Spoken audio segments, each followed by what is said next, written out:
Hello and welcome to Gen T, the podcast which shines a spotlight on bright young people.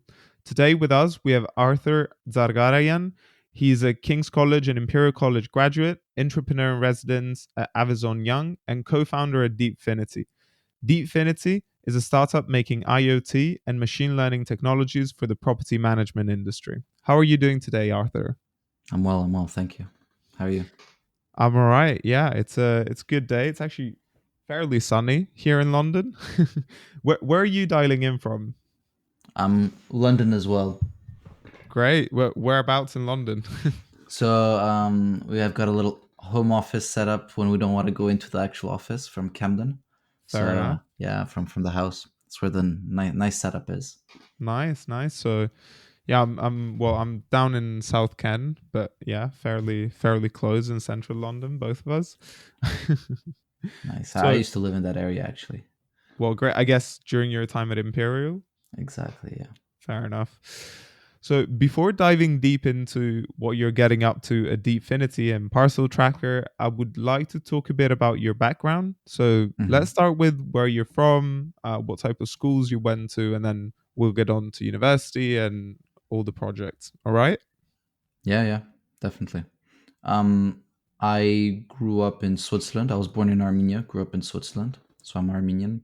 Wow. I went to the International School of Geneva, which is pretty good school. We do the IB there, International Baccalaureate, and I always liked. I mean, to be honest, I liked all the subjects we did. Aside from the languages, maybe, but I tried my best nevertheless. And then I did my IB. I finished my International Baccalaureate, and I specialized in math, physics, chemistry. Um, and then came to the UK and did robotics and computer science at King's, which was great fun. Sorry. Um, I'm curious about the Armenian part. Like, yeah, do you often go back there? Like, I know there is a bit of a spiky situation there now. Is there? I Um, mean now things are fine there. okay. It just that yeah, things in October things weren't great, to be honest. Um, kind of there was a war going on in that area. Yerevan and kind of Armenia itself was not too affected. I mean, we were really affected psychologically by it. I have a lot of family there. I go back quite often. Um, but yeah, things are like chill now. It's a great place to live, to be honest. And I think I'd live there. I'd live there part of the year, just because of COVID and all these reasons. You can't really travel there and Yeah, back. of So, course. but it's a really nice place. It's a good vibe. It's So, like Geneva as well, Switzerland. so All you're the places are from really good. Yerevan in Yeah, Armenia. yeah, Okay, exactly. cool. Yeah, Cool. Yeah, no, I mean, I've got a friend who's over there. He's actually trying to do a startup in Armenia, nice. and it looks really cool because when he is not working, he's going on all these like very cool hikes and visits, like rides. Yeah. The food there is really good, and also they've got a big up and coming startup scene. Hmm. I think it's going to be the Silicon Valley of that region. Really? Huh. Yeah, 100%. Because there's a bunch of Armenians have a huge like diaspora, so that means there's like a lot of most of Armenians are outside of Armenia, and they're very involved in the tech scene, and so as they're succeeding, they're investing more into Armenian companies, and there's I think Service Titan, that's like a unicorn which is based out of the US, founded by Armenians. There's another software I use actually, Crisp, which is like Hmm. an have you heard of Crisp? I've never heard of Crisp. What is it? Basically, it's like a noise canceling software Okay. for the computer. So, if you have a lot of background noise, you'll kind of cut it out. Really popular during COVID time, I'm guessing, because everyone's on work from home and you want to drown out the kids screaming in the background. But there's a bunch of these companies which are popping up. For a very small country, they're actually popping out quite a lot of Yeah, them. So actually, I think I read recently about a recent unicorn from Armenia. I forgot the name though. Hmm. yeah, Based in the US as it's well. it's either Pixart or Service Titan, one or the other. It's probably I think it's Pixar. Yeah. Yeah, Yeah. yeah, Cool. they're killing it. Makes me happy. Yeah, I guess. Yeah, it must make you happy, especially for, well, as you said, for for a country and a population that is so dispersed in the world. Yeah. Yeah. So sorry, I interrupted you. So how was your time at King's? It was great. Loved it. So there, I actually met my co-founders. So every year was very different at King's. We studied robotics, computer science, and something really nice about King's is they kind of just let you do stuff if you want to do it, right? So I was really in the mood for building a robotics arm in my first year, and they really supported me with that. For example, like they gave me access to the 3D printers, they gave me access to the labs. They're really supportive, and the professors there and the lab technicians are all really great. And I mean, learned so much. Gave me kind of my foundation of computer science there and electronics and all that stuff. It was really good fun. And then second year we ran the robotics society with my now CTO, and we it was good fun. We kind of took a almost a dying society. It was really great before, but then kind of had a Right. slump, and then we took it, and then we raised got some funding for it, got some grant money, got some 3D printers gifted to us, ran a bunch of social events, and kind of really had a lot of fun, almost like entrepreneuring for a year, but building a society effectively. And then last year we joined the King's 20 Accelerator, which is like a 3 month accelerator and 9 month incubator program at King's, and that was so much fun. It was so great, and we got to learn a lot, meet So you really had really the good chance to go entrepreneurs. back to King's for a bit. Well, this was actually while we were studying. So Oh, right. we were in Okay. the accelerator studying and running a business. I mean, these are secrets, but like we would basically run the business during term time, and then we'd have about a month off. We just cram for the exams and then go do the Right. exams. So, Fair so yeah. enough. Yeah, Yeah. that's pretty cool. Yeah, I remember. Do you know you must know the Imperial Catalyst? Hmm. Hmm. In yeah, in my second year, I was doing that, like, together with term studying. Yeah, it's intense, but it's good fun. It is good fun. You got to fill up your day, and there's only so much partying and having fun you can do. Yeah, for sure. Yeah, even though London definitely, yeah, gives you a lot of that. Yeah. Yeah. I mean, I guess if the time doesn't run out, the money runs out when you're a student. So Exactly, exactly. Okay, and exactly. while at King's, have you done any particular internship that shaped your interest? Hmm. Actually, my internships that I worked while I was studying in high school for a company, and I basically built and ran a Kickstarter for them. That, well, at the end it failed to Kickstarter, but we kind of hit a goal of about 150,000, and I was like leading a little small team, um, just entrepreneuring. I also always had a bit of an entrepreneurial kind of streak in high school.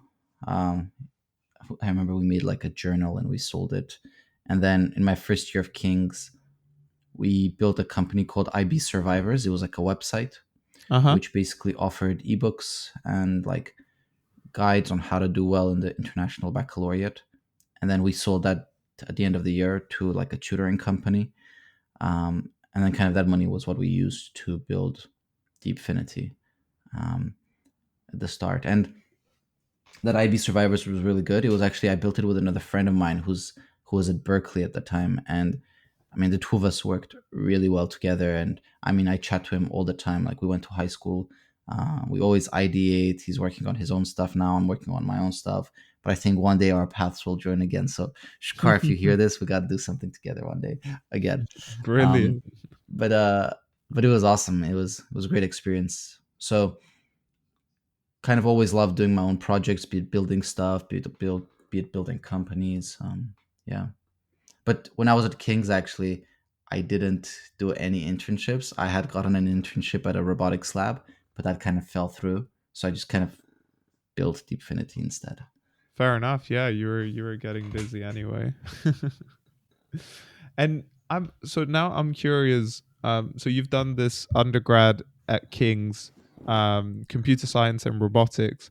Hmm. how and you were building your business at the same time. Yeah, So yeah, how did you choose to do a master's, if I'm not wrong, in biomedical engineering? yeah, exactly. So, um, in robotics, we were exposed a lot to different technologies. So, prosthetics, also bioprinting, actually, even a bunch of these different technologies. And I always like to read up about kind of the future of technology and where it's going. And Yeah. we've kind of had our silicon revolution, then we've had our software revolution, and then now we're going into our bio revolution. And I just wanted to Oh, have I agree. the skill set, just to be able to kind of be relevant in that world and also meet the right people. So um, I decided, okay, let's have a look where in the UK they have best bioengineering. Okay, Imperial, let's go to Imperial. So I applied. Uh, I had good grades, so in terms of grades, I think I was fine. Put together a pretty interesting statement, and just applied. And I applied. There's different streams in bioengineering at Imperial. There's what are they? There's like regenerative medicine and tissue engineering, which is what I applied for. There is robotics, neurology, neuroscience. So there's a lot of them. So basically, some of my peers were studying like brain computer interfaces. Some of them were studying robotics. I was basically studying stem cells, cloning, gene editing, all this stuff. It was a lot of fun. So much Right. fun. I guess pretty different as well from what you were doing at King's, because Yeah, I had you to learn. didn't go to like the robotics branch. You went straight into the deep end. Yeah, yeah, exactly. Um, Yeah, we had to. I had to basically learn physiology from the ground up. I didn't remember anything from high school, or actually middle school. I hadn't done bio for a while. But yeah, definitely the future is medical technologies, and there's a biological revolution coming, and yeah, and that kind of working with biology and programming molecules and all of this stuff. It is really the future, and I think probably the next business or next kind of domain I go into will be around biology. Just that it's very difficult to be successful in it. It's Well, it's it, still it is. difficult. I agree, but yeah, hit me up when you do. I'll be at Imperial doing my PhD in bioengineering. So Nice, if you need sick, anything. sick. And what is your what's your interest in biology come from? Is it also you saw kind of the trends? Well, I guess that in a way, but more so I was very undecided in high school, to be honest. And I just really loved like sci-fi movies. Mm-hmm. One of my favorite ones being Gattaca. I don't know Mm-hmm. if you've seen it. It's a good sci-fi movie if you haven't. But basically in Gattaca, it's like this futurist society where your genetic makeup determines like what you're gonna do in life, like the kind of job, the kind of activities, etc. And Yeah. I mean, I didn't know if I fully agreed, with the with the pretense of the movie, but I really love the idea of like being able to optimize ourselves for specific tasks. And so that's kind of what led me to studying like biochemistry in my undergrad, and then bioengineering for my PhD. And then obviously during my undergrad I had a bunch of relevant experiences that really like led me into the genetic engineering and gene therapies kind of direction. Oh, nice. That's cool. I was listening to a podcast about actually um, uh, bioengineering, and there's a lot of really cool companies coming out in gene editing using kind of CRISPR technologies to not even cut the whole gene, but to just like edit one of the Yeah. base pairs, Yeah, and then you that can fix yeah, a lot of base editing. lots of yeah base editing, and you can fix a lot of issues with that. I think Yeah. is it Yeah, sickle no. cell anemia or leukemia? I'm not sure. One of those two. You can Sickle cell. sickle It's cell. a one base mutation. Yeah, I there we go. think a glutamin to a valine or a glutamic acid to a valine. Biologists don't kill me if I got it wrong, but Yeah, So, yeah, that you could fix potentially with base editing, although it's quite challenging to deliver that in vivo. Um, yeah, it is. but yeah, totally, yeah, has loads of potential, and I think in Europe that potential still hasn't been fully understood. Because I don't know if you what from like whatever podcast you listen to, I'm betting it's one based in the US. Yeah, Yeah, it's all because Massachusetts basically companies. 85% of this kind of research goes on the East Coast in the US. Some of it at Imperial, some of it scattered around Europe. But yeah, it's quite. I think it's still quite limited in Europe. Yeah, it definitely is. Yeah, it is like a US based podcast. Definitely. Going back to Gattaca, yeah, I remember we watched that movie in school and we had a Okay. discussion about the implications. But it's such an interesting movie. One scene that I never forget is how the guy kept on vacuuming his keyboard so his genetic material doesn't get left Yeah. behind. I don't know why that scene just struck in my mind. No, I mean it like definitely like once, information in terms of like our genome was not something that was so available, while it is becoming more and more potentially available, if you know what I mean. Um Yeah. so yeah, no, I mean, especially because the movie is what, 20 years old more or less, maybe Um, 25, twenty I've twenty got it on five. Google right now. 23. It came out 20th March 1998. 99, right, so it's, yeah, exactly, so it's 23 years old, so the first human genome had not been sequenced yet. So yeah, definitely that scene is quite ahead of its time. Yeah. And you know, as they build all these building blocks, right? There's a lot of these platform technologies coming out. I mean, you know, sequencing, also a lot of these CRISPR technologies and startups are coming out as platform Yep. technologies. Then if we look at what what's their name, Moderna is doing, they are actually building a platform technology themselves um, for um, for RNA based.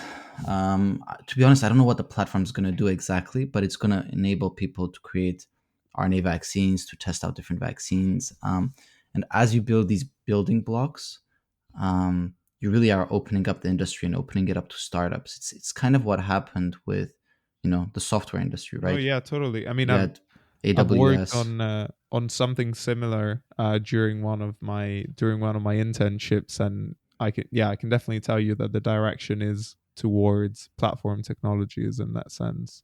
Yeah. As you build the building blocks, you make everything easier, right? So Yeah, you got to stand on the shoulder of giants, right? So that's what exactly. we do with AWS now, with Azure, with a lot of these like Mm-hmm. just libraries on the Yep, internet for building technology. totally. Right. That was very interesting. So, just so when you finished your masters at Imperial, did you ever consider other graduate studies, or were you just like, right, this is the right time for Deepfinity, jump into it? So I was really fed up of studying, to be honest. Fair I enough. was right now it's kind of wearing off, and I'm considering the PhD, but no, I kind of feel like hustling is my calling. Fair enough. Um, and the thing is, so we were working on Deepfinity from year 3 of university, or was it year 2? I don't remember. But basically, once I finished at Imperial. Um, I jumped into it full time, and I was able to pay myself a salary. We had bootstrapped the business basically at that point. I mean, revenue wasn't amazing either, and I clearly remember just having nightmares about trying to convince our clients to actually pay us. And my account balance was like just like a negative for a while. But you do need that stress and that pressure, and I didn't want to raise at that time.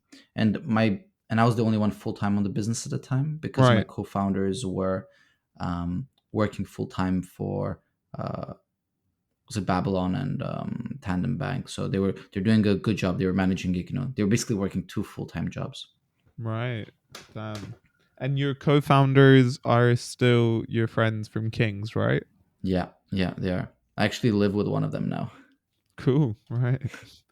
Does that work out well? Blending work and private life?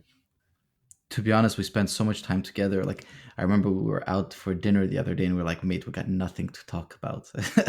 Like, Fair enough. Well, I guess, yeah. Fair enough. Um so those are your co-founders, and were they like, I'm just wondering, like, because you guys have been working together for quite a while now, like how did that work out? Like, most stories I hear on the podcast as well are like, in terms of like meeting the co-founder and having the big jump in the startup, are a bit like closer together. So how does it work, having the startup for such a long time, working on it part-time, and I guess different people have different projects for their lives? yeah. So the first thing is, when we started working with together, we knew each other for a while. So Luca, who's our CTO, I knew him from running the first year of uni, running the Mm-hmm. robotics society together. So I knew we worked well together. Okay. I also knew he was a good engineer. So you know we sat down, we decided to do business. We clearly highlighted our um, what's the name, our responsibilities, and then we started working together. And then Alan joined us about 2 years in. And so with Alan, I knew him. He was my mate as well. We met him at the King's 20 Accelerator, and then we also had him build part of the product for us. And we saw he was really dedicated. He was a good engineer, so we knew him both on a personal level and on a professional level. Then we asked him to join us as a co-founder as well, effectively, at that point, because the company was so young. It's not really like he's joining us as a first employee. He's coming in for all the same headaches we all have. And now, if you had a chat with us in the company, you would all think we all started it at the same time. Like, Yeah. you really can't tell the difference between us. So Mm-hmm. so we're three co-founders. Everyone has very set roles. Everyone has very set technologies and duties they have to take care of. And it's kind of we try to run a no bullshit at it, like shop. Fair enough. And how did you choose the industry you would launch yourself into? Like, when you founded Deepfinity, was the idea already something in like property management slash real estate, Internet of Things, or was it more general? No, so the idea was actually in creating automation software. But then what we realized was that um, you usually want to, so what we wanted to do was pretty big, Okay. but we had no idea what we were doing. To be honest, we Right. don't most of the time either. but we had no idea what we were doing. So we all decided to focus in on one thing. So what we focused in was, we looked at issues around us which could be automated, and we noticed that parcel management and mailroom management in big buildings was really inefficient. So we decided to really focus in on that and zero in on that. So we just looked for problems around us. So as an example, we used to live in student accommodation, Luca and we could just see how much time the reception spent managing students' packages. And then we were like, okay, there must be a better way. Okay, we've learned about these technologies. How about we apply these technologies to the problem and see if we can fix it? We tested it out. It worked. It was really quick. And then the question was getting it into users' hands, which we were really not experienced with. But then since then, now, like, what is it? I'd say almost 100 student accommodation buildings use our software. We have about Right. 50,000 students on the system. And I mean, last week we had, I think, 22,000 parcels scanned through the system. So saving lots of time for people now, but it took us a while to get to here. So this is Parcel Tracker, which Yeah, is a software. There yeah. is no hardware part to it. There's no hardware part, and to be honest, you know, if we need to nail down really the software part before we even consider working in hardware. And uh, yeah, because I mean, we did robotics, so we know as soon as you add hardware, you're not like doubling the complexities of building the technology. You are it's like a product basically. So you're multiplying the number of problems. There's a joke, right? You fix one thing and everything else breaks. So, and then also another thing where we're very aware of is whether we are actually going to grow into the real estate and the prop tech vertical, or are we going to grow into the logistics vertical as the product develops. And the more we think about it, the more we're thinking that we're going to go into the logistics vertical and actually expand the offering of parcel tracker both towards the consumer and towards the logistics supply chain, and actually create kind of an end-to-end tracking and product which kind of links shops with buildings and the built environment. It allows people to just transform the way they shop online and the way they interact with online Hmm. stores. Sorry, if we could just take one step back, could you just quickly explain, maybe to the audience as well, like how does parcel tracker work? Yeah, definitely. So traditionally what happens is when a package comes into a building, it has to be logged for liability reasons. What that means is package comes into the building, the receptionist has to write on a piece of paper, oh, parcel arrived for Jacopo at 12 o'clock from DHL. Oh, he picked it up at 3 o'clock. Here's his signature. So all of that is recorded on a paper ledger. And then, you might be notified via email or by a phone call that your parcel has arrived. And all of this is very time consuming. So what Parcel Tracker does is you upload a list of the recipients in the building, so people who can get deliveries. And then when a parcel comes in, they use a mobile app now to just scan the parcel label. We do optical character recognition. So these are like some machine learning libraries and computer vision and neural networks that actually like read the parcel label, detect all the text from it, then match it against the list of potential people in the building. And then once it detects the right person, it sends them an email notification. It timestamps the parcel, takes an image of it. So it automates all of the manual process. It's a very simple digitalization product. Um, but there's lots of parts to it. There's the Android app, the iOS app. There's a web platform where you can view all of the deliveries. Um, so the whole system is about just simplifying the life for the people who have to manage these packages, making sure no packages get lost. Um, yeah, that's the Yeah, product. that's cool. I mean, as you were saying, it's something that is really around us, well, almost every day if you're living in London. Hmm. But yeah, we don't really notice, right, on the daily, because someone else is taking care of it. but Exactly. I but we mean, if might you're the notice the person taking care of it, you consequences. notice it every Yeah, day. And exactly. so this is like the product service solves a really big pain point for a niche group of people. And when you do that, these people they just start loving the product because you're saving them so much time. And we've done like net promoter scores, and we've gotten like insane results on the NPS. So like 84 and AMPS, that's insane. And then if you go and check our like reviews on Capterra G2, we've got reviews are like 4.8, 4.7, which is because people like, even if the product's not perfect, it just saves them so much time. It's so much better than what used to be, Yeah, and that's then they love that's it. really cool. And your customer would be the property manager, Yeah, yeah. right? I see. And how's interacting with them? Maybe people that have done the same thing in the same way for such a long time. Are they receptive to the technology, or are they dismissive? Well, there's a difference between the person who's going to be using the technology and the person who's going to be paying for it, Yeah. right? So, person who's going to be using it, when they see it, they love it, right? Then the question comes in to convincing that it's the person paying for it that it's a good idea, and really depends who you're working with. I mean, sometimes you don't have to do any convincing at all, right? Big property managers and operations managers at these companies, they know the problem, they've seen it firsthand, right? or people who've kind of risen through the ranks. They went from reception staff to property manager. Like, they know it's a problem. They've always been looking for a solution, right? Um, but other companies, like in any domain, just are not receptive to this stuff. So it really depends who you're working with. It's all about getting the correct early adopters. Right. Fair enough.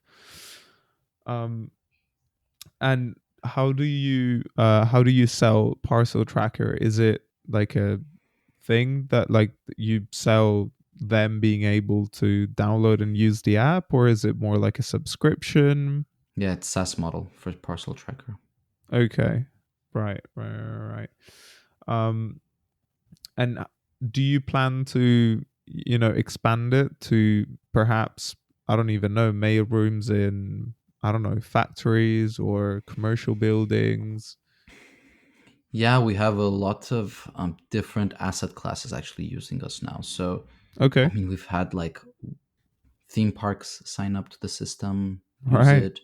We've had like festivals. We have offices using it. We have residential, student accommodation. So, it's really diverse. Everybody needs to track packages, and we're here to help them out basically. And we've also had warehouses as well use our system. So it's a bit of a also hospitals. It's industry agnostic, to be honest. It's like Airtable. Everyone uses Yep. Airtable. We're kind of creating the same equivalent thing. That's great. And let me just, so I wanted to ask you a question as well about funding. So you said that you used the money from a previous startup to fund this one at the beginning, but Hmm. I'm guessing that didn't last until today. What was your funding journey and where is it going? Yeah. So we didn't even have much money to begin with. We had very little money in the start.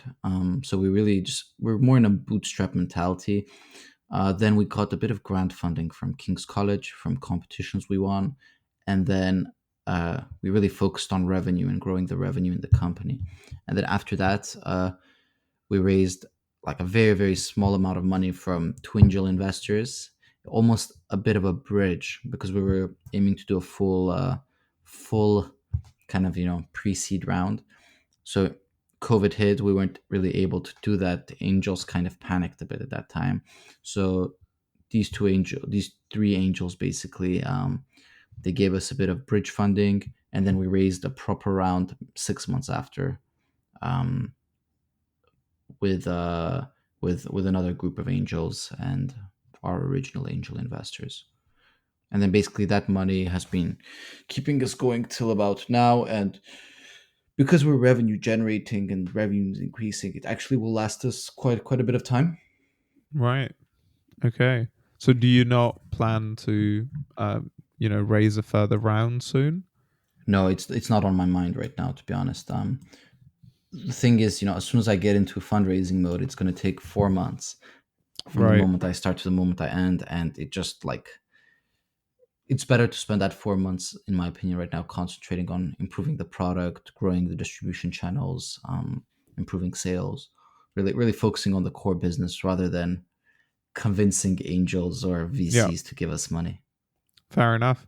And if, as you said, company is doing good, revenue is growing really well, are you like, how many of you is it now? We're 11 people right now in the company. Okay.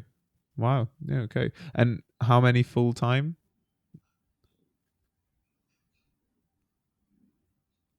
I think 9. Okay. Well, that's really good. Cool. Sorry, it's just, as a podcaster, I have to be a bit of a professional stalker, and I couldn't get all the information. Yeah, they're So, not all listed on LinkedIn, yeah. actually, So interestingly enough. They just don't all have LinkedIn. for our audience. Okay, that's really cool. So what? So you told me about Internet of Things, doing something that's perhaps like more comprehensive for the logistics industry. How are you thinking about that, and in terms of future developments? In terms of what? Sorry, I don't Sorry, understand just the exactly. future developments of Parcel Tracker. Yeah. So, just the way we're just generally thinking about it is, where do we have an advantage we can press, right? Mm-hmm. So, if we look like historically, what are companies which have been able to generate multiple billion-dollar revenues and billion-dollar businesses, right? They've only been able to do that because they've leveraged existing assets and existing kind of advantages they've had, right? Yep. And then that's why we must think, okay, what are the advantages and the unfair advantages we're building right now with our company, right? And how can we press them? And Mm-hmm. we have to think: are we trying to become like? Are we trying to grow vertically in terms of linking up different logistics products together, or are we trying to grow horizontally and leveraging an existing customer base to sell them more property management systems and software? And it's a conversation which is dynamically changing, right? And Mm-hmm. always changes. So there's not really one answer regarding it. Right. So a lot in mind, but it changes every day. Yeah. Right. It changes quite often. We need to first figure out the current challenges we're solving, and then we can focus on, are we going in the horizontal or the vertical. But in all honesty, the kind of vision, I think, in this one lies in the vertical. Like, we've had a very deep think about it, and there's a lot of opportunity in the logistics market, a lot of unknown unknowns, and as we work in it, we're going to discover some of them. Mm-hmm. And also, I'd like to know in this journey, which has been what I guess almost 4 years, Yeah. probably for Deepfinity. Yeah. What as a young entrepreneur, what have you learned so far? Are there some things that you would not do again? Yes, if I was to restart the thing is, if you like to restart the business, a lot of things seem obvious in retrospect. So you'd probably be able to get to where we are in like a year, right? If you had done everything we've done. Um, yeah, there's a lot of stuff, just like a lot of tactical things we did, a lot of things we discovered, a lot of like acquisition channels, um, ways to build product. I mean, we've rebuilt the product a few times because we had technical challenges every time. We tried different technologies, and the technologies have always evolved. So maybe we would have built the product correctly from the first get go, right? Um, there's a few things we did right as well, like launching the product ASAP. Mm-hmm. That's a good one. You need to be kind of embarrassed by the product when you launch it. Right. Okay. Is that because you think then it gives you the stimulus to do more and fix it, or other reasons? Well, if you're not embarrassed, you've waited really long, probably, to Uh launch it. huh. You've tried to really refine it too much, and speed is the name of the game. You've got to Fair kind of enough. just launch and iteratively improve. Mm-hmm. And in terms of challenges, I'm wondering how has coronavirus affected you? Because I'm thinking on my side, I'm thinking in one way, probably just parcels multiplied like by the thousands because of COVID. But at the same time, I don't know how easy it is to run everything from remote. Yeah. Some of the industries we would sell to just kind of got, I mean, brought to zero. So, for example, like office spaces, we just don't bother trying to sell to them because they're shut down. Student accommodation was not having a good time either, so we weren't having great success there. I mean, residential buildings were doing quite well, so that's where some of our growth came from. Generally speaking, what happened is the market trends went into our direction, but the spenders did not want to spend really on these kinds of systems because they were not really working from physical spaces anymore. So the goal has been, to kind of develop the product, develop the distribution channels, and we kind of see the growth coming once we come out of lockdown, once we come out of the COVID period. And we've seen this happen in the UK. So in the UK, we're back to almost business as normal, aside from some kind of commercial asset classes, which are still not working, from office. They're still working from home. So some of the government buildings, they're still all work from home. But then in countries like Australia, where we actually do sell quite a bit, they're still in lockdown. Like they're not having a good time there. So Yeah. sales are not as good as they used to be in markets like Australia, for example. Yeah. Yeah. I think over there, I think it's because the vaccination rate is very, very low in Australia. Yeah. I mean, let's not Um, jump into a COVID conversation because I feel like every yeah. discussion nowadays just kind of Oh, degenerates to that. yeah. I was And chatting to a client in Australia. uh-huh. Australia. I mean, I called him at like you have to reach out to them at like midnight. So I was chatting Uh-huh. with him from midnight to 1 o'clock, and we are just chatting about COVID by the end of it. So Yeah, no, we've probably both had enough, I guess, of COVID convo. But it was just to say that, I mean, yeah, it's probably gonna be a bit of a problem for longer there, right? But so okay, so that's how it's going with Parcel Tracker. But I'm wondering also, what are the next steps for you as a person? Like, are you just gonna double down on Parcel Tracker until, I don't know, until until you'd like, or do you have any other projects in mind? I think if something's worth doing, it's worth doing right. So we're gonna double down, Mm-hmm. really, push this to its maximum, to its completion. I mean, it's also not fair on the people who, you know, backed us if we Of are doing course. three things, four things at once. So Yeah. we told them we double down, and we got to double down. Mm-hmm. Okay. Okay. Grow the business. Um. Yeah. Yeah. And do you ever? So this is just a question that I guess you might have answered a bit like, yeah, 20 minutes 20 minutes ago. But I'm just wondering if you ever see yourself going back to biomedical engineering or something similar. Yeah, definitely. That'd be cool.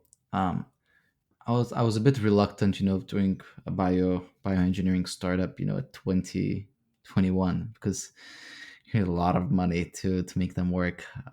So hopefully get a few stripes on the belt, and then go into it. And a few of the industries which are like I really find bioprinting really interesting. Um, bioprinting, gene editing, and the whole like that group of stuff is really really Hmm.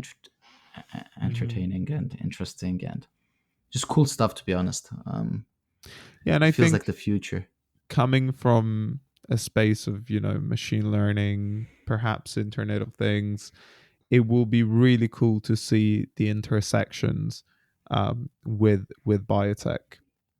Yeah, I yeah, think. 100%. I mean, we are starting to see some of the intersections with specifically with machine learning, but I think we're not even like nearly there with what's possible. I agree 100%. And it's interesting because a lot of the technology already exists. It's about how it's going to get combined together. Like, you can do cell imaging right now with like computer vision. You can do you can basically automate a lot of like, and you can do basically end to end like high throughput testing for drugs by combining like robotics, um, drug discovery, AI, and then also like cell imaging, and then kind of just like run these loops and have the robot just doing everything for you. And there's some startups which are focusing on that. Yeah, no, totally. I mean, there's, I don't know if you know, Lab Genius based in London. Lab Genius. I'm not sure because I don't remember the names. Let me check these guys out. Lab. Yeah, yeah, yeah. I mean, they're doing something really cool in terms of automating the drug discovery process. I think right now they're doing nanobodies specifically. Yeah, I've not heard of these guys. Yeah, yeah. You A should check really them out if you're interested in this sort of thing. I've met with their head of automation before, and they've got some really cool stuff in, yeah, in the mines, but also also in the lab. That's cool. That's awesome. A really cool conference to go to if you're into the AI world is the Research and Applied AI Summit, which usually happens in the Google HQ. And they always have really, really interesting companies come through there. I keep on seeing like IPOs of companies which came to present there like 3 years ago.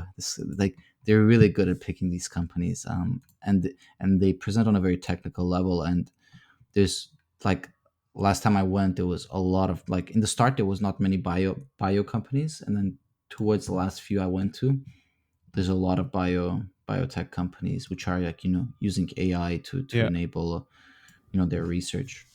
Yeah, I mean it's the same thing I'm seeing happening with Entrepreneur First. I don't know if you know many Yeah, people yeah, yeah, who've done it, but I mean recently even like a candidate for Entrepreneur First came to me and they were like, "Can you prepare me a bit if they ask me something about biotech?" Because the interviews are supposed to be quite general because then you get there and you decide what to yeah, actually do. Um, and that surprised me because something like Entrepreneur First, I thought it would have been more about software, like tech, because you have to do something fairly quickly with people you don't know. But instead they're telling me that they're pumping out a lot of biotech ideas as well, which is really exciting. yeah. That's awesome to see that. To be honest, imagine what the world's going to be like once, because there's a really long lag time behind all of these bio these bio companies, right? It Yeah. takes 10, 20 years if not more to see the results. So imagine what things are going to be like in 10 years when a lot of them start having Yeah, their no, I products mean, go out to I market. see what you mean. That's why it's very interesting to kind of stay up to date with the research now, um, because you're seeing things that right now are totally infeasible in the real world, but in like 10 years, who knows? Probably we'll be seeing them very frequently, Yeah, which yeah. 100%. And actually, you were mentioning Lab Genius. So actually I did see a Lab Genius at Rise, so they actually spoke there. Uh huh. So Okay. James Field spoke Yeah. at Rise, and uh Yeah. He's a yeah, great guy as well. I had a chance to meet him as well. nice. He's very cool. And he And was out of Imperial, right? yeah, I think so. Yeah, I think he's out of Imperial. I think he was doing something. Was it something in computer science or in either that I or don't I in don't know, to be biology? honest. But but yeah, no, I had a chance to meet him because I came to speak at UCL while I was there during my undergrad. And yeah, very cool guy with great ideas. Right. So I have a couple questions, a couple trivial questions that Yeah, I let's like go. to ask my guests towards the end of the pod. And the first one would be, do you have a book, a movie, or TV series recommendation for our audience, or all three, any of the three? Hmm. In terms of books, I got quite a few, but it depends on what the person's into or doing. Go for it. Um, if you're into sales, you're trying to build a sales engine for your company, check out this book called Predictable Revenue. It's really good. If you are another good book, what I get for kind of all the new employees is called Never Split the Difference is one of them. It's a really good book on negotiation and kind of getting a point across, and it's kind of one of those books you'd want to reread. Okay. In terms of some other content, which is really really good for people who are into startups in the world of tech, there's a podcast called Acquired. Uh huh. Do you listen to it? No. Oh man, you're gonna love it, Okay, for I'll check real. it out. Definitely. They You basically said do episodes on acquired. like Okay. companies which have been acquired or have IPO'd or have like emerged, or actually nowadays kind of like almost any company. Like their last episode was on Taiwan Semiconductor Manufacturing Company, and how they built like kind of the global dominance they have right now. And they do such good research in these shows, like it's insane. They had like a show on SpaceX, three Uh huh. hours long. They had Whoa. 3 episodes of 3 hours on Berkshire Hathaway. It's really interesting. You should really listen to them. Yeah, Best research totally. podcast out there for So sure. right, so this is not them talking to the company, but it's them researching about it and creating a narrative. Yeah. about how they did what they've done. Yeah, exactly. Okay, I see. They occasionally have Interesting. interviews, but mainly it's about them researching a company and then telling a narrative. And because they are kind of in Silicon Valley themselves, they've got like really good insights as well. And they really they they kind of analyze it. They do like a research and then they do also an analysis, and it's a great show. You got to watch Right. it. Oh well, Yeah, listen to it. totally. Required. 100%. Actually, so because you said that you're interested perhaps for the future, but you're interested in biotech. One that I would recommend to you, if you're interested, is one called BIOS. BIOS. It's a really good one, and it's not too technical, but it's really cool because it interviews some of the very like early biotech founders when biotech wasn't even a thing, at all the way to the modern ones with like the new startups doing super cool things. But yeah, because there is actually not that much like material like in terms of podcasts for biotech startups, but that one is a really good one. I think it's wait, let me see. I think it's organized by, let me just check. Uh, uh, um, I think it's organized by a fund or something. Yes, by Alex Ventures. Yeah. Okay, Alex Ventures. Yeah, I got it here. The podcast I've been listening to for biotech is called The Long Run. Okay. The Long Run. The It's long quite run. well Yeah. produced. Okay. I'll make a note of that. Yeah, but I'm gonna listen Cool. to BIOS as well. Let's give it a go. Let's see what it's like. Yeah. Right. And my last question is, when you're not working on Parcel Tracker, when you're just trying to wind down and chill, what are you doing? Hmm. During the week, probably exercising Uh-huh. to keep the body. The mind gets exhausted. You need to exhaust the body too, in my Yeah, opinion. fair enough. And then during the weekends, I don't know, have friends over, make a nice barbecue, Nice. drink a couple Cool. beers. It's nice.